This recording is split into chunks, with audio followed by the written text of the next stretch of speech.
नमस्कार, city centre show में आपका स्वागत है। मुंबई से मैं हूं पूजा भारद्वाज। शो की शुरुआत कर रहे हैं यास चक्रवाती तूफान की खबर के साथ। पश्चिम बंगाल और ओडिशा में तबाही मचाने के बाद आखिरकार ये चक्रवाती तूफान कमजोर पड़ गया है, लेकिन पश्चिम बंगाल में इस तूफान ने 3 लाख घरों को नुकसान पहुंचाया है। एक शख्स की मौत हो चुकी है। दीघा शहर में समंदर का पानी घुस गया और 132 तटबंध टूट गए। एहतियातन कोलकाता एयरपोर्ट को बंद कर दिया गया था। मोनिदीपा बैनर्जी की एक ग्राउंड रिपोर्ट देखिए।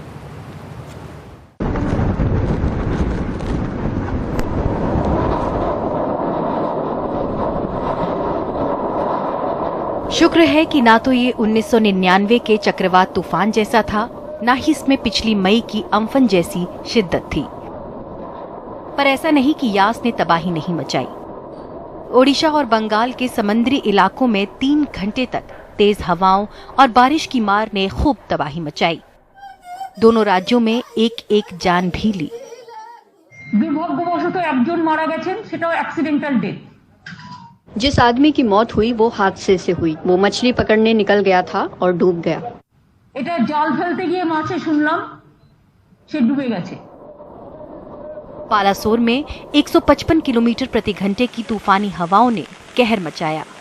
भद्रक, जगत सिंहपुर, केंद्रपाड़ा में बहुत तेज बारिश और समंदर की ऊंची ऊंची लहरों की आफत रही। बंगाल के निचले इलाकों में भी समंदर की लहरों ने पानी भर दिया। पूर्वी मेदिनीपुर में दीघा हो, दक्षिण 24 परगना में फ्रेंजरगंज हो या उत्तर में हिंगलगंज, हर जगह यही आलम था। मैं हूँ हुगली नदी के पास और यहाँ पे पानी आ रहा है, हाई टाइड आ रहा है। ये सबसे शायद इंडिकेटर है कि कितना जबरदस्त स्टॉर्म सर्ज हो रहा है समुंदर में। समंदर से उठी ज्वार की लहरें ठाठे मारती, नदियों के बांध तोड़ती, सैकड़ों गांवों में हाहाकार मचाती पहुंची। ममता बनर्जी ने कहा कि 1 करोड़ लोगों पर इसका असर हुआ है। खारे पानी ने एकड़ों खेत बर्बाद कर दिए। जो समुद्र का पानी इतनी करीब 100 से अधिक जगहों पर जो है मुख्यमंत्री ममता बनर्जी के अनुसार बीच किया है, उसके कारण खेतों में भी ये समुद्री पानी जाने के कारण खेती भी जो है आने वाले दिनों में काफ़ी प्रभावित होगी। जहाँ तक जान माल की क्षति का सवाल है, निश्चित रूप से सरकार की जो कोशिशें थी उसके कारण बहुत ही कम पिछले साल की तुलना में लोगों की हताहत होने की खबरें काफ़ी कम हैं। मौसम का पूर्वानुमान, तूफान का रास्ता, हवाओं की रफ्तार और समय सब बिल्कुल सही भांप लिया गया। बस इस बात की चिंता बढ़ रही है कि बंगाल की खाड़ी में इतनी जल्दी ये तूफान क्यों उठने लगे हैं। यस, अभी धीरे धीरे वीक हो रहा है।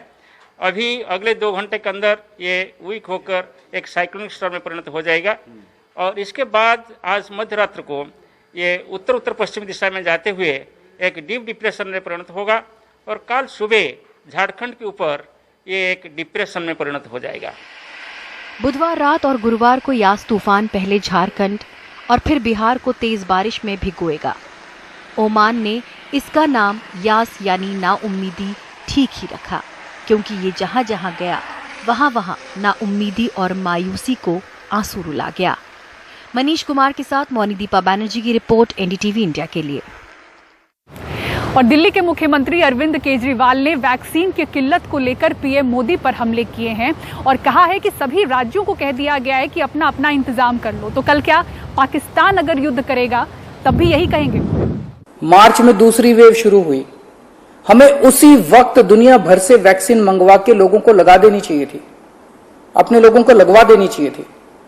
लेकिन उस वक्त सभी राज्यों को कह दिया गया कि आप अपना अपना देख लो, सभी राज्य अपना अपना इंतजाम कर लो। हम ये नहीं कह सकते कि सब राज्य सरकारें अपना अपना देख लें। कल को अगर पाकिस्तान भारत पर युद्ध करता है तो हम ये थोड़ी कहेंगे कि सारी राज्य सरकारें अपना अपना देख लें, यूपी वाले अपने टैंक खरीद लें, दिल्ली वाले अपने हथियार खरीद लें। ऐसे थोड़ी होता है। हम ये युद्ध किसी भी कीमत पे हार नहीं सकते। भारत ये युद्ध किसी भी कीमत पे हार नहीं सकता। और केजरीवाल के इस बयान पर बीजेपी ने पलटवार किया है और कहा है कि कोरोना की इस लड़ाई में केजरीवाल राजनीति न करें। जब पाकिस्तान से वास्तविक रूप में लड़ाई होती है, सर्जिकल स्ट्राइक होती है, उस समय भी आप कहां बख्शते हैं हमें। उस समय भी आप राजनीति करने से कहां चूकते हैं? उस समय भी आप सबूत मांगते हैं, उस समय भी आप सर्जिकल स्ट्राइक पर, एयर स्ट्राइक पर विश्वास नहीं करते हैं। और आज भी जब देश कोरोना से लड़ रहा है तो आप इस युद्ध में भी राजनीति ढूंढ रहे हैं। आप नहीं चाहते हैं कि इस युद्ध को हम जीतें। गलती आपसे हुई है और गलती मानने से केजरीवाल जी कोई छोटा नहीं होता है। आप तो गलती मान लेते हैं, माफी भी मांगते हैं। मुझे लगता है आपको माफी मांगनी चाहिए। ऐसी परिस्थिति में राजनीति नहीं करनी चाहिए। और दिल्ली में आज पहला ड्राइव थ्रू वैक्सीनेशन सेंटर खुल गया है। ये सुविधा किस तरह की है और यहाँ कितने पैसे देकर आप टीका लगवा सकते हैं, शरद शर्मा की इस ग्राउंड रिपोर्ट में देखिए। कार से आएं, बैठे बैठे टीका लगवाएं और घर चले जाएं। यानी टीका लगवाने के लिए आपको अपनी गाड़ी से उतरने की बिल्कुल जरूरत नहीं। दिल्ली के द्वारका के वेगास मॉल में दिल्ली का पहला ड्राइव थ्रू वैक्सीनेशन सेंटर शुरू हो गया है। यहां हर उम्र का व्यक्ति कोरोना का टीका लगवा सकता है। आकाश हेल्थ केयर की तरफ से शुरू किए गए ड्राइव थ्रू वैक्सीनेशन की सुविधा का लाभ उठाने के दो तरीके हैं। कोविन पोर्टल पर अपना रजिस्ट्रेशन कराएं और अपॉइंटमेंट लें। आकाश हेल्थ केयर के नंबर 8800015999 पर फोन करके 1400 रुपए का ऑनलाइन भुगतान करके अपने टीके का समय तय कर लें, या अस्पताल में फोन करके रजिस्ट्रेशन से लेकर अपॉइंटमेंट तक की सुविधा लें। इसके लिए वैक्सीन के 1400 रुपए के साथ साथ 200 रुपए अलग से चुकाने होंगे। मान लिया कोई पेशेंट अगर उसके थ्रू नहीं आ सकता है या उसके पास स्मार्टफोन नहीं है या किसी कारणवश वो ऑनलाइन नहीं यूज कर पाता, तो हमने एक डेडिकेटेड नंबर भी दिया है। जिसपे वो कॉल करके हमारी टीम से सारी सहायता लेके अपना रजिस्ट्रेशन कोविन पे करवा सकता है। यहाँ आ रहे लोग मानते हैं कि भले ही टीका महंगा है, लेकिन सुविधा ऐसी है कि उनको चुकाने में कोई दिक्कत नहीं है। हाँ, ये तो बहुत अच्छा है। नहीं तो जा ही नहीं रहे थे इतने दिन से, इतना ज्यादा टेरर था। क्योंकि मेरी एक फ्रेंड को वैक्सीनेशन लगवाने गई सेकंड डोज, तो उनको कोविड हो गया वहां जाने के बाद। अच्छा। तो वो एक डर और बैठ गया कि भाई अगर जाएंगे तो कहीं, क्योंकि पीछे अप्रैल में तो बहुत जबरदस्त पीक थी। अच्छा, तो अब मन से वो डर निकल गया कि कार में बैठे बैठे ही लगना है।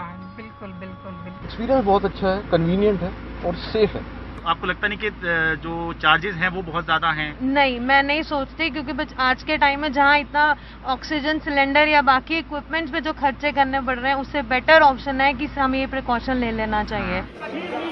पहले ड्राइव थ्रू वैक्सीनेशन सेंटर का उद्घाटन करते हुए मुख्यमंत्री अरविंद केजरीवाल ने बताया कि आगे और ऐसे ड्राइव थ्रू वैक्सीनेशन सेंटर जल्द खुलेंगे। मेरी नज़र में 2-3 है। एक छत्रसाल में शायद सैटरडे को खुल रहा है और 1-2 प्राइवेट सेक्टर में और खुलने वाले हैं। लेकिन सबसे बड़ी दिक्कत ड्राइव थ्रू सेंटर्स तो हम जितने मर्जी आप कहेंगे हर एरिया में खोल देंगे, दिक्कत वैक्सीन की है ना। वैक्सीन होगी तभी तो वैक्सीनेशन सेंटर खुलेंगे। आसान शब्दों में ड्राइव थ्रू वैक्सीनेशन का मतलब समझें तो ये आराम का मामला है, आपकी चॉइस का मामला है। दिल्ली से अपने कैमरा सहयोगी शशिकांत झा के साथ मैं शरद शर्मा, एनडीटीवी इंडिया। और अब अगली रिपोर्ट उत्तर प्रदेश के सिद्धार्थनगर से, जहां कोरोना के टीके का घालमेल हो गया। 20 लोगों को पहली डोज कोविशील्ड की लगाई गई और दूसरी डोज कोवैक्सीन की। मामला सामने आने के बाद सीएमओ ने कहा है कि दोषियों की पहचान कर ली गई है, उनके खिलाफ कार्रवाई की जाएगी। कमाल खान की रिपोर्ट देखिए।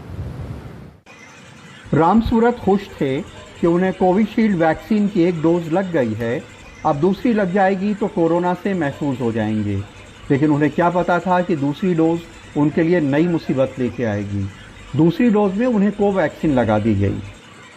तो जब आप वहाँ गए वैक्सीन लगवाने के लिए, तो उन लोगों ने देखा नहीं कि आपको पहले क्या लगा था? कुछ नहीं देखा होगा, बिल्कुल कतई नहीं उन लोगों ने देखा।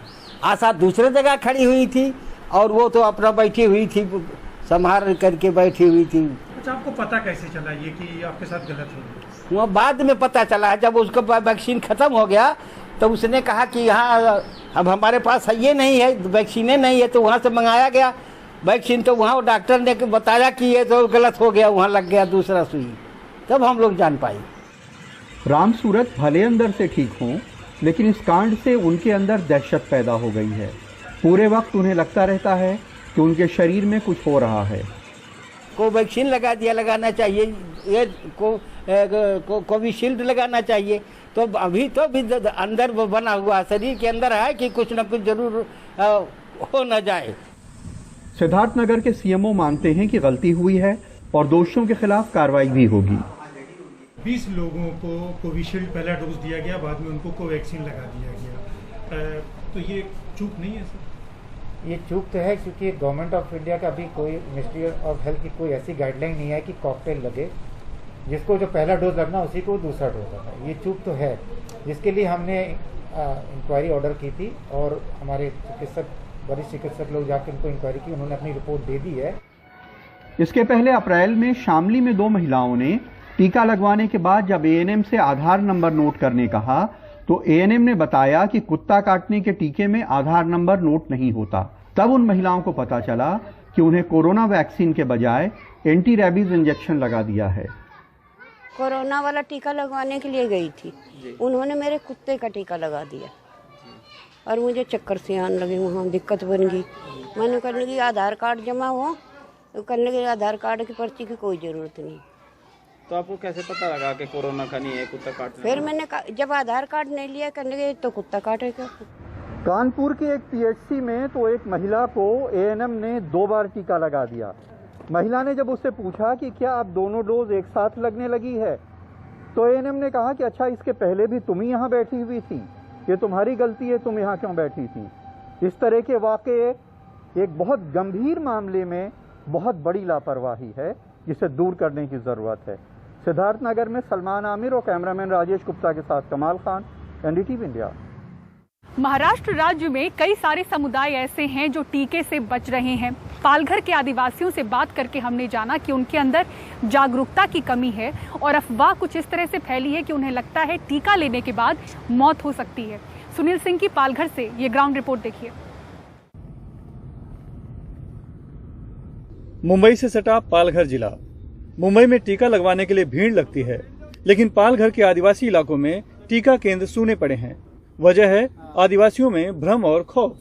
मैं इस समय महाराष्ट्र में मुंबई के पास पालघर जिले में हूँ और ये डहाणू तहसील में साखरे गांव है।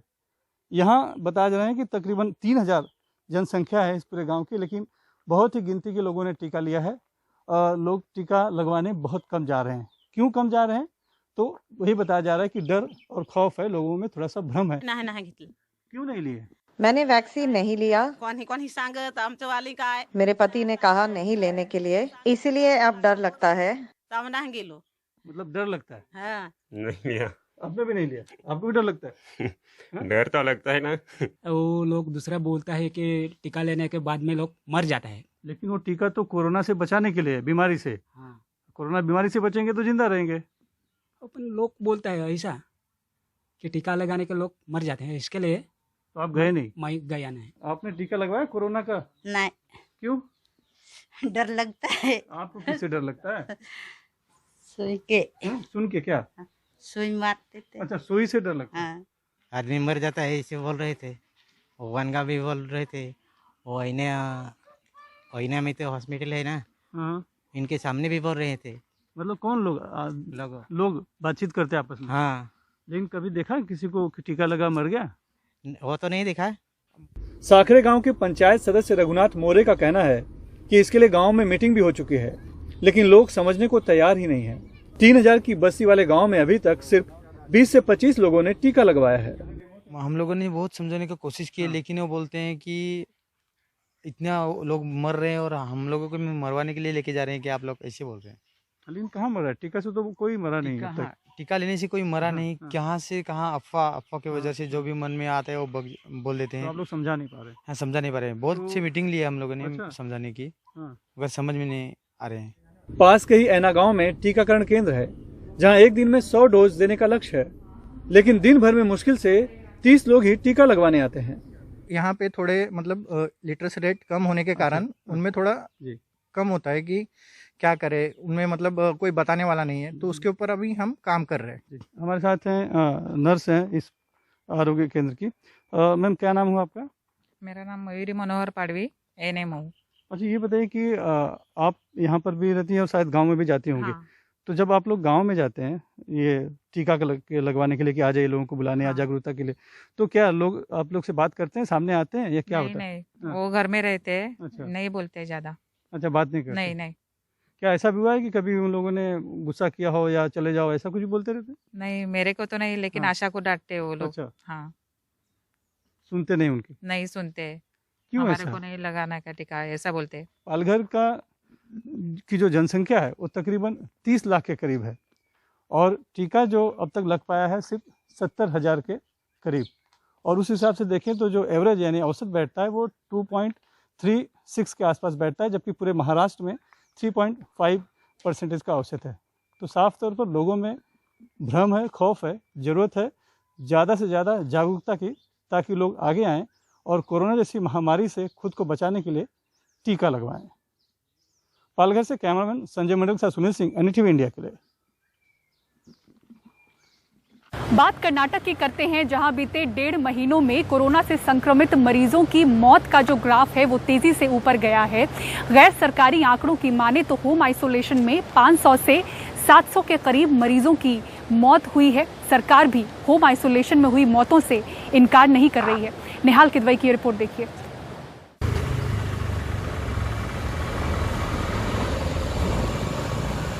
बेंगलुरु शहर के विल्सन गार्डन का गवर्नमेंट मैटरनिटी हॉस्पिटल अब इसे स्पेशलाइज्ड कोविड केयर सेंटर में बदल दिया गया है, जहां 1/3 बेड ऑक्सीजन वाले। यहां ऐसे मरीजों को रखा गया है जो बहुत गंभीर नहीं है, क्योंकि होम आइसोलेशन को लेकर अब सवाल उठने लगे।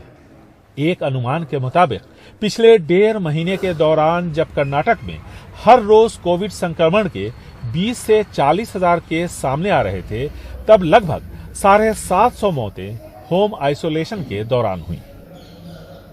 Could have happened, not that it has not happened. It could have happened. मैं इन मौतों से इनकार नहीं कर रहा हूं, ना ही छुपा रहा हूं। ऐसा हुआ होगा क्योंकि कई बार जानकारी की कमी की वजह से मरीज सही वक्त पर अस्पताल नहीं पहुंचते। ऐसे में देर होने से कई लोगों की जान गई है। Because of these reasons, some of this casualty or fatality could have happened. In Covid care centres में 60% से ज्यादा बेड्स खाली हैं, क्योंकि लोगों को लगता है कि होम आइसोलेशन बेहतर है।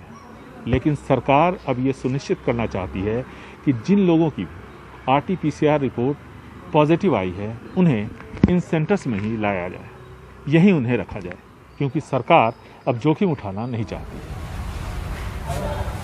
बेंगलुरु शहर के साथ साथ राज्य के सभी विधानसभा क्षेत्रों में या तो ऐसे सेंटर शुरू हो चुके हैं या होने वाले हैं। बेंगलुरु में पहले से चल रहे सेंटर्स के अलावा इन नए सेंटर्स में 3,300 बेड्स हैं, जिनमें से 1/3 बेड ऑक्सीजन वाले हैं। इसी तरह पूरे राज्य के अस्पतालों में करीब 19,000 बेड्स हैं, जिनमें से 1/3 बेड्स के साथ ऑक्सीजन है, लेकिन ज्यादातर खाली है। अस्पतालों में डॉक्टर्स, नर्सेज और दूसरे स्टाफ की कमी की भी शिकायत है। General duty medical officers who will go on report. हमने 1100 के आसपास जनरल ड्यूटी डॉक्टर्स की बहाली की है गांवों और तालुकों में, ताकि वहां के प्राइमरी हेल्थ सेंटर पर कमी न हो। That is the healthcare blocks, structural and functional unit of this healthcare system. सरकार के सामने सबसे बड़ी चुनौती है उन मरीजों को इन सेंटर्स पर लाने की जो संक्रमित है, जिनमें लक्षण भी है, लेकिन वो न तो RT-PCR टेस्ट के लिए तैयार होते हैं, न ही इन सेंटर्स में दाखिले के लिए। और ये स्थिति शहरों के मुकाबले ग्रामीण इलाकों में ज्यादा है। बेंगलुरु से कैमरामैन गोविंद मूर्ति के साथ निहाल किदवई, NDTV इंडिया।